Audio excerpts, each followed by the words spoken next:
2022년 6월 21일 화요일 저녁 소그룹 말씀 연구 영상 시작하겠습니다. 오늘 저녁 함께 연구하실 내용은 소그룹 교재의 8장이 되겠습니다. 유일한 성경적인 백성인가? 성경적인 여러 책의 백성인가?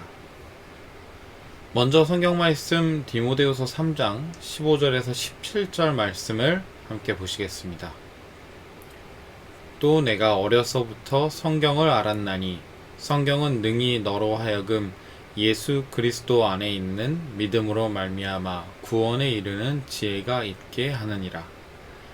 모든 성경은 하나님의 감동으로 된 것으로 교훈과 책망과 바르게 함과 의로 교육하기에 유익하니 이는 하나님의 사람으로 온전케 하며 모든 선한 일을 행하기에 온전케 하려 함이니라. 여러분의 신앙은 무엇을 기초로 하고 있습니까? 여러분은 어떻게 신앙을 성장시키고 있습니까? 아니면 여러분은 어떻게 신앙을 시작하게 되었습니까? 어디서 예수님을 발견하셨습니까? 많은 사람들은 지인을 통하여 또는 가족을 통해서 아니면 특별한 경험으로 신앙을 시작하게 된 분들이 있을 것입니다. 그러나 제가 오늘 여러분께 드리고 싶은 말씀은 결국 우리는 성경을 통해서 예수님을 발견하고 성경을 통해서 우리의 신앙이 성장되어야 한다는 것을 말씀드리려는 것입니다. 기독교의 핵심은 성경입니다. 실제로 기독교 안에서 이단인지 아닌지를 판가름하는 기준도 그 교회가 얼마나 성경적인가를 중요하게 여긴다는 것만 봐도 교회에서 성경이 차지하는 부분이 얼마나 큰지 우리는 다시 한번 알 수 있습니다. 그만큼 성경이란 중요합니다. 함께 보셨던 디모데후서의 말씀에서도 그 중요성을 강조하고 있죠. 우리는 모두가 구원은 오직 믿음으로 얻음을 잘 알고 있습니다. 그러나 그 믿음이 바로 성경에서 찾을 수 있음을 바울은 말하는 것입니다. 바울 스스로의 가르침이나 본인이 오랜 시간 연구하고 또 생각하며 찾아낸 특별한 방법이 아니라 오직 성경에서 그 믿음을 발견할 수 있다는 것이죠. 믿음으로 말미암아 우리는 구원을 얻지만 그 믿음은 성경을 통해서 발견할 수 있으니 우리는 성경을 연구해야 할 필요가 있다는 것입니다. 성경은 교훈과 책망과 바르게 함과 의로 교육하기에 유익하니 그것은 결국 하나님의 사람을 온전케 하는 유일한 답이라고 바울은 말했습니다.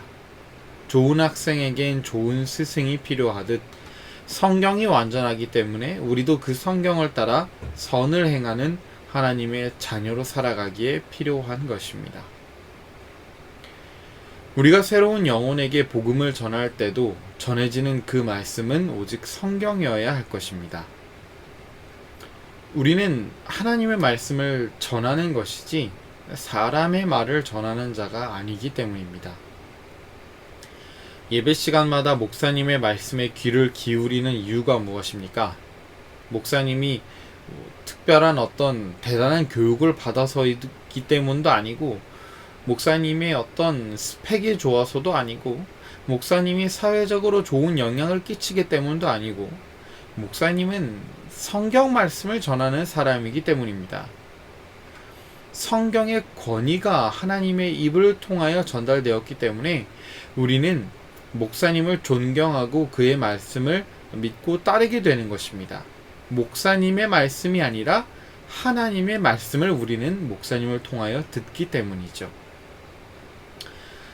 성경은 모든 기독교의 가르침의 기초가 되기 때문에 우리는 성경을 올바르게 보고 따라야 할 것입니다. 그런데 성경에도 여러 논란이 있었습니다. 왜냐하면 먼저 성경은 기록된 지 아주 오래된 책이고 또 여러 번역본들이 있기 때문이죠. 1920년 미국의 개신교 사회에선 큰 논란이 발생했었습니다. 시대가 변하면서 성도들 간의 사고의 차이가 생겼기 때문입니다. 교재는 이것을 근본주의와 근대주의로 나눴습니다. 핵심은 과학이 발달하면서 자연스럽게 교육의 질이 높아졌고, 그것은 성경을 읽는 그리스도인들의 시각을 다르게 만들었다는 것입니다. 성경에 기록된 다양한 기적들과 사건들을 성도들은 과학적으로 입증되기를 바랬고, 과학으로 설명할 수 없는 셀 수 없이 많은 이적들은 때로는 번역의 오류로 치부하던가 아니면 상징적인 의미를 가진 당시 문화의 예화와 같은 식으로 해석해버린 것입니다. 예를 들자면 오병이어의 기적 같은 것 말이죠. 떡 5개와 물고기 2마리로 어떻게 5,000명이 넘는 사람들을 먹일 수 있겠습니까?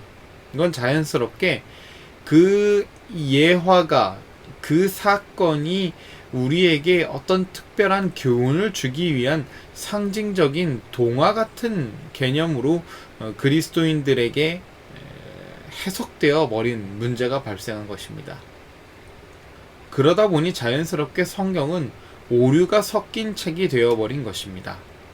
이에 맞서 근본주의자들은 성경은 오류가 단 한자도 없다는 성경 무오설, 그리고 글씨 하나하나에 하나님의 영감이 개입되었다는 축자 영감설 등등 다양한 부분들을 강력하게 주장할 수밖에 없었습니다. 교재는 이 부분에 대해서 이렇게 기록하고 있습니다. 어떤 논쟁에나 종종 나타나듯이 어떤 문제에 대하여 과도한 반응이 나타나는 것은 자연스러운 일이다. 결국 근본주의는 자유주의에 대해 과도하게 대응하는 나머지 성경의 축자 영감과 무호성을 강조하게 되었다. 그래서 근본주의자들은 성경의 원본은 예언자의 펜으로 기록된 것이므로 낱말 하나하나가 축자적으로 영감받은 것이었고 실제적인 오류의 가능성이 전혀 없었다고 결론 지었다. 글자 하나하나에 하나님의 영감이 들어갔다는 것은 당연히 오류가 없다는 것을 뜻하겠죠. 그것은 곧 하나님께서 직접 쓰셨다는 것인데 하나님께 어떻게 오류가 있을 수 있겠습니까? 당시 기독교의 방향이 축자 영감에 집중되다 보니 자연스럽게 그 여파는 재림교회로 흘러 들어올 수밖에 없었습니다. 재림교회도 물론 축자 영감과 성경의 무호성을 지지하는 사람들이 여럿 있었습니다. 오히려 그것을 지지하지 않는 사람들이 더 특이한 시대였죠. 재림교회 안에 일어난 이 논란에 대한 결론은 이렇습니다. 리뷰 앤 헤럴드 잡지에서는 이렇게 기록했습니다. 하나님께서 당신의 종들에게 주신 빛은 정신의 계몽에 의한 것, 즉 하나님께서 나눠주신 사상에 의한 것이요 그 사상을 표현한 낱말에 의한 것이 아니라고 말입니다. 엘렌 화이트는 축자 영감론을 거절했을 뿐만 아니라 무호설도 함께 부인했습니다. 재림교회는 축자 영감이 아닌 사상 영감을 믿으며 그렇기 때문에 사람의 손으로 쓴 기록이기에 문법이나 단어의 오류가 발생할 수 있음을 인지하고 성경을 연구합니다. 물론 그것이 성경의 권위를 떨어뜨리는 것은 전혀 아닙니다. 왜냐하면 우리는 당연히 성경은 하나님의 말씀이라 믿기 때문입니다.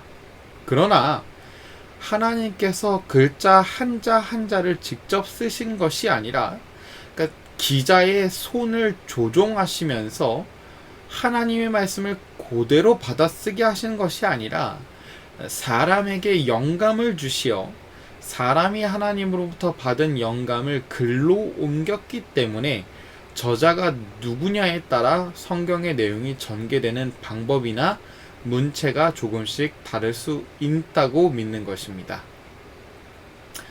실제로 엘렌 화이트는 자신의 책에서도 스스로 오류를 찾아내면서 수정하기도 했습니다. 말 그대로 축자 영감이 아닌 사상 영감을 믿었던 것이죠. 다시 말해서 성경의 사상에는 어떠한 오류도 없습니다. 그것은 하나님의 것이기 때문입니다. 그러나 단어의 오류는 있을 수 있다는 것을 인지할 필요가 있습니다. 지리에 대한 부분이라든지 문법에 관한 부분 같은 것 말입니다. 그렇기 때문에 우리는 성경을 연구할 때 그 안에 담긴 하나님의 뜻을 찾기 위해 성령의 도움을 요청해야 합니다.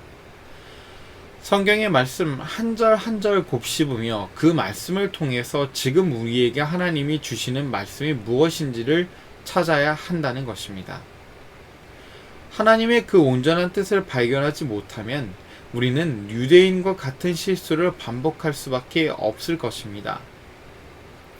생각해보면 유대인처럼 성경의 박사였던 민족은 또 없었습니다. 그들은 성경을 달달 외우고 하루에 많은 시간을 성경을 묵상하는 데 힘썼던 민족이었습니다. 그러나 그 말씀에 담긴 하나님의 뜻을 발견하지 못하고 단어 하나하나에만 집중하다 보니 결국 잘못된 길로 빠질 수밖에 없었던 것입니다. 그래서 사상 영감을 믿는 우리는 성경을 연구할 때 책의 저자에 대해서 알아야 할 필요가 있습니다. 저자가 어떤 성향의 사람인지 또 어떤 문화 속에 어떤 시대 속에 살았는지도 매우 중요하겠지요. 지금 우리가 사는 시대와 성경이 기록된 시대는 수천 년의 차이가 있기 때문입니다. 마지막으로 교재에서 우리가 짚어야 할 점은 엘렌 화이트의 책들을 대하는 우리의 자세입니다. 그녀의 책들은 정말 대단한 내용들을 담고 있습니다. 재림교회가 가지고 있는 가장 큰 선물 중에 하나가 바로 그의 책들이 아닐까 할 정도로 엘렌 화이트의 책들은 우리 재림교회의 신앙에 큰 성장을 가져다 준 것은 사실입니다. 그러나 그 책들로 인해 때로는 문제가 생길 때도 있었습니다. 예전에도 그랬고 지금도 존재하는 이 문제는 바로 엘렌 화이트의 글들의 권위에 대한 유혹입니다. 엘렌 화이트의 저술에 기초하여 신학을 세우고 그녀의 책들을 성경과 동일하거나 그 이상의 권위를 지는 것으로 만들고자 하는 지속적인 유혹 말입니다. 재림교회 많은 사람들은 엘렌 화이트의 저술에서 큰 감동을 받았습니다. 그러다 보니 성경을 읽기보단 예언의 신을 읽는 데 더욱 시간을 보내는 사람들도 덜어 있었습니다. 간혹 목사님들 가운데서도 성경이 아닌 예언의 신의 말씀에 집중해서 전하는 경우도 있었습니다. 우리의 신앙은 오직 성경을 기초로 해야 합니다. 우리는 성경을 통해서 인생의 답을 찾아야 하고 성경에서 구원을 발견해야 합니다. 엘렌 화이트의 책으로 큰 도움을 받을 수는 있으나 그것이 성경과 같거나 그 이상의 권위를 두는 것을 엘렌 화이트 본인도 주의했다는 것을 우리는 기억해야 할 것입니다. 여러분은 어떠십니까? 여러분은 성경을 읽을 때 여러분의 이성과 부합하지 않는 하나님의 말씀을 어떻게 적용하십니까? 여러분에게 성경이 축자 영감이 아닌 사상 영감을 받은 기자들에 의해서 기록되었다는 사실이 어떻게 다가오십니까? 그리고 예언의 신과 성경 가운데 어떻게 균형을 맞추어 우리 신앙에 적용할 수 있을까요? 소그룹 원들과 함께 서로의 의견을 나눠보시기 바랍니다. 그럼 이것으로 오늘 저녁 소그룹 영상을 마치도록 하겠습니다. 감사합니다.